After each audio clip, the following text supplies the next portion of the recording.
Hi, this is Sally Morgan, physical therapist and craniosacral therapist for animals and people, and this is episode 8 of Conversations with a Corgi. And today we'll be continuing our series about the different TTouches. This is the work developed by the animal expert and world-renowned author Linda Tellington Jones. And yesterday we talked about the clouded leopard, and today we'll talk about the lying leopard circle. And just for a quick review, Linda Tellington has developed a method of working with animals that I'm a practitioner of that includes several things. The confidence course, where we work on obstacles and things we put on the ground to help the dogs gain confidence and learn more about where their body awareness is and to help them improve their ability to cope with stressful situations. We also use equipment, different kinds of equipment, to help animals walk in balance. A dog that is walking out of balance on a leash or a collar or a harness is a dog that is not in mental balance or emotional balance either. So we spend a lot of time developing a balanced relationship and physical, literal balance in the person walking the dog and the dog itself. Another aspect of TTouch is intention. We have an intention for the cells to remember their potential for perfection with all of the TTouch work we do. Intention is a really important part of this work, and as Linda has often pointed out and demonstrated in many clinics, when you ask a dog to sit, that sounds scary and mean, and instead she suggests we talk to them in a whole sentence and be polite like you would with a friend. "I'd like you to sit now, please," is very different than sit. And one of the things that we also work with TTouch is the body work. And that's what we're focusing on for this first series of Conversations with a Corgi about the Tellington TTouch body work. So, as a review, with the body work, we're focusing on awakening the cellular intelligence and reminding the cells under our hands and in the body to remember their potential for perfection. TTouch can work to improve recovery after surgery, help with ailments and injuries, and also to help animals that have a behavior or a habit that is not acceptable for living with us in our world. So when you do the TTouch, you imagine the face of a clock, a little clock, an inch or half an inch across. And you're just going to move the skin in a circle, starting at the 6 and going around the clock, a circle and a quarter, back to the 9. Now this makes a big difference. If you stop at the 6, try it on yourself or a friend, and notice how it feels incomplete. That circle and a quarter is what you need to have the touch reach its maximum effectiveness. If you do 2 or 3 circles in a spot, you'll also notice that you get a little agitated and you don't like it, and it engages the body's self-defense mechanism. If you're just doing that circle and a quarter, as with craniosacral therapy, you're able to fly under the body's radar. It does not engage the protective response. Instead, it engages the body's self-healing mechanism. So it's really important to do that circle and a quarter. As with the clouded leopard we did yesterday, the lying leopard, really your middle finger is the one doing the circle and the others are following around.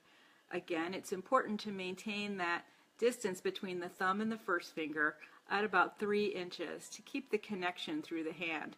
If you get too close or too far apart, your hand tightens, as does your body and your breath, and it really decreases the effectiveness of the TTouch. You want to make sure you pay attention to the roundness of the circle as you're doing this. Sometimes because you're using a flatter part of your fingers when you're doing the lying leopard, people's circles become sort of oval shaped. So really pay attention to the roundness of the circle when you're doing these lying leopard circles today. And you're going to again do these at random over the body, and it will improve the animal's self-confidence and performance, and also improve any healing or decrease inflammation if you have an area that really needs some attention for that. Again, the pressure's a reminder. We go on a scale of 1 to 9, 1 being the lightest touch and 9 being the heaviest touch, which, as I said yesterday, I've rarely used in all of my 30-plus years experience doing Tellington TTouch work. With our dogs and cats, we're often doing a 2, 3, or 4 pressure most of the time. And with the lying leopard, because of the uses we have for it, often we're in the lighter ranges of a 3-4 pressure. Experiment with the pressure till you find one that your dog and you find comfortable. If you're pressing too lightly or too deeply, your animal will let you know. And as always, I recommend you practice these circles on a friend or a family member in order to get their verbal feedback as humans to let you know whether or not the pressure is appropriate and how round your circles are. And their feedback is invaluable because your dogs don't always have the words to tell you that it's pretty good, but it's not what I really like. Dogs want to work with us so much that they will put up with the it's pretty good, whereas some of your family members might not. So it's really important that you practice this on some people to get some feedback about what is going on when you're practicing your circles. So the lying leopard is similar to the clouded leopard. It uses a similar paw-shaped hand, only today, as yesterday, we just did the very ends of our fingers, not the top, that's going to be raccoon touch, but just the ends. Today we're using more of the flatter part of the ends of our fingers. And then this part of our hand is also doing part of the circle. Our hand is still held like a paw with a little bit of a cup to it, not flat out. So it's very similar to the clouded leopard. And I often teach these as our first 2 circles in a class where I am instructing people and using the TTouches. And again, the 1 is the lightest touch you can feel on your eyelid or below your eye. The 3 pressure is what feels comfortable below your eye. Try that on your hand or your arm or your leg. And notice that a 3 is very light, and then if you double that, you'll get the 6, which usually for me does not feel comfortable on my hand, on the bony part of my hand, but on my arm, it does feel good. So with the lying leopard, if an animal has appeared too sensitive to the clouded leopard, the lying leopard is a little less invasive, and it's really good for reducing pain and the possibility of swelling after an injury. It's a really great thing if you have a son or daughter involved in sports to teach them to do if they have any kind of an injury while they're on the field. It's something they can do quickly to help resolve the pain and inflammation before you get a serious problem. So when you're doing this over an area that is sore or sensitive, you want to cup your hand over the wounded area. So if Tristan had an injury right here on his little white saddle, I would cup my hand over the saddle so that the wounded area is in the middle. And I'm going to move the skin in a very small circle around that area. This is a very comforting kind of touch. It's really good to use for rescued animals or animals that have been stressed. And you want to keep the cup part of your hand directly over the injury if you're working on an injury. So compared to yesterday, your hand is a little flatter for the lying leopard than it was for the clouded leopard. And part of the advantages of this is that the warmth of your hand is going to have more contact with the animal and also help reduce pain and inflammation as a result. Oh, my animal's falling off his pillows again. Want to make sure that you have softness in your fingers, your wrist, your elbow, all the way up to your shoulder, because with this touch, your shoulder is going to move slightly as you're doing this. And if you're very tense like this, you can't get a nice round circle and a nice relaxed feeling in your fingers when you're doing this TTouch. If the animal is nervous and doesn't like to be touched, you can make these circles slightly faster, and as we said yesterday, you might do like a 1-second circle instead of our more typical 2- and 3-second circles. 3-second circles are very slow and can sometimes drop the blood pressure quite dramatically. So make sure that you pay attention and not do a 3-second circle unless you have a reason to be doing a 3-second circle. So if your animal has an injury and you're doing these little 1-second circles on him, Tristan's pretending he has an injury here. I'll have to put it up here on his fairy kiss. As the animal relaxes and the pain lessens, then you can slow that down to the 2-second circles. Are you relaxed, Tristan? He says, yes, I was relaxed. And again, make sure you're pushing the skin in a circle and not just moving your hands over the surface. See how different that is from really moving the skin. Actually on him right now, you can see if I'm just rubbing like this, he's kind of squinting his eyes, he's just putting up with it. But when I do the circle properly, you know, his head's dropping, his eyes are relaxing, and he's getting quieter because it feels good. He's a small dog, he looks up a lot, his neck gets tense and sore because I'm taller than he is, and he always wants me to know where he is and how he's doing, and he wants to check in with me. And this is a problem for a lot of small dogs, not just Tristan. On your own arm, practice some clouded leopards from yesterday, where your hand is more cupped and you're using the tips of your fingers more, not the very tips, but the flatter part, and then the lying leopard, where you're using more of your fingers to do the circle. And that will help you learn the difference. And it's really a good idea to practice this a few different times throughout the day, because your body processes the information that you're giving it through your fingers, and each time you practice you'll be better. So if you're discouraged, just keep trying, and this is a really easy thing to learn. We've taught thousands and thousands of people around the world how to do this, and even some of our touches have saved many animals' lives in people that have just learned the touches in the last week. So make sure you're moving the skin, and let's look at the reasons we would use lying leopard. Aloofness, which is really a kind of standoffishness and the disinterestedness. It could be a bit of tension or fear in the dog. For that, we're going to use these lying leopards at a 2 to a 4 pressure. Barking, a 3 to a 5 pressure. And biting, again, we use these all over the body, but if your dog is biting, be super careful around the hind end. And for a dog that bites, it's important to try to work your way into the paws. But be very careful, because animals carry their emotions in their feet, and even Tristan is a little concerned that I'm working on his paws, and I work with his paws every day. And this is a great thing to practice with your pet if he has any issues with getting his toenails trimmed.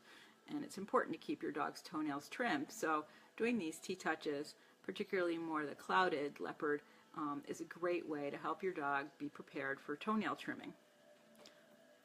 Bonding is a great, lying leopard is a great thing to do to improve bonding with your pet. It's a very comforting touch, it's very relaxing for you to do it, and it's a good way to say to your dog, I'm your partner, and I'm your companion, and I'm here to work with you. Right, Tristan?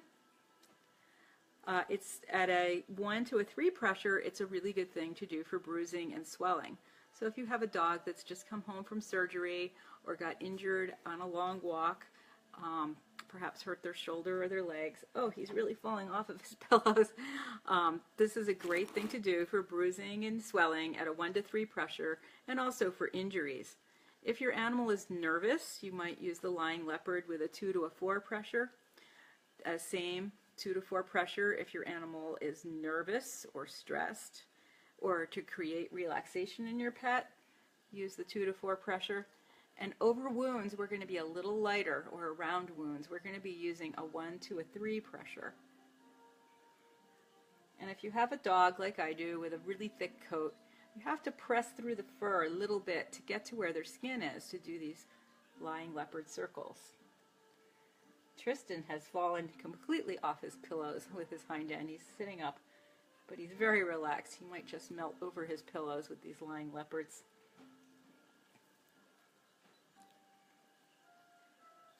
And I'll do some on myself. And again, as yesterday, we try to go in a clockwise direction, but that's not always easy to tell which way it is on yourself. And depending on which hand you're using and where you're working on your own body, it's hard to know if you're going clockwise. But just check in and make sure you're aware of which way you're going. And then look at perhaps the reason why you might be going the other way. Yesterday, I was looking at the video and saw that I was going counterclockwise with my TTouches on Tristan nearly every time, and he must have wanted that because I was doing them clockwise on myself but counterclockwise on him. And also with the video, it's backwards, so it's sometimes hard to see, but try to pretend that you are going clockwise and actually go clockwise as much as you can. And again, going counterclockwise releases tension, so it can be good for that. And just so you can get a better view, I'll pull out my trusty Corgi from England. It has less fur. Cold place. He should have more fur. Tristan, stay here, honey. Oh, it's a good boy. So again, the lying leopard, your hand is flatter. Your middle finger is still initiating the circle.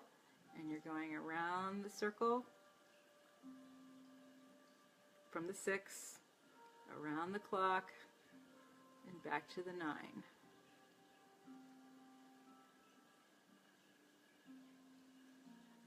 And your hand is much flatter, really making more contact with the animal. And again, this is a great TTouch to use for soreness, nervousness, and injury, to reduce stress. And as you start the circle, breathe in and exhale as you come back down and around the circle.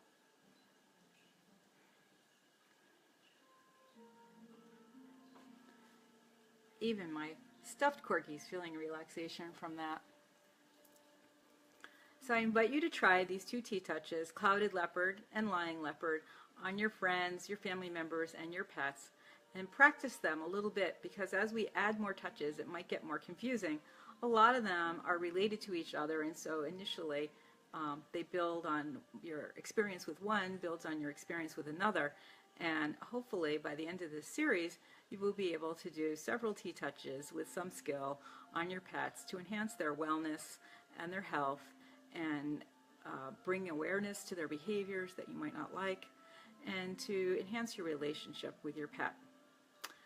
I'm Sally Morgan. This is Conversations with a Corgi, series of TTouch classes. This is number 8, the second in the TTouch classes. And I'm also the author of Dances of the Heart, Connecting with Animals, available on Amazon, my website, or Dr. Judy Morgan. And my website is sallymorganpt.com, because I am a physical therapist. Thank you for tuning in for our 8th episode of Conversations with a Corgi, and I hope you have a wonderful day and practice some TTouches with your pets. We'll close with a heart hug together. Cross your hands over your heart. The 6 on the clock is down here. And you're just going to make a circle all the way around that clock and come back to the 9 as you exhale. And as you do this, it's a wonderful thing to think about 3 things you love about your animal, or even to connect with an animal that's no longer in your life, and offer gratitude. And I offer a heart hug to all of you, and good work learning your TTouches with your pets. Tomorrow we will have a day off from Conversations with a Corgi, because I have to leave very early in the morning for my other job, and we'll be back on Thursday morning at 8:25 for episode 9, Conversations with a Corgi, where we'll be doing Raccoon Touch.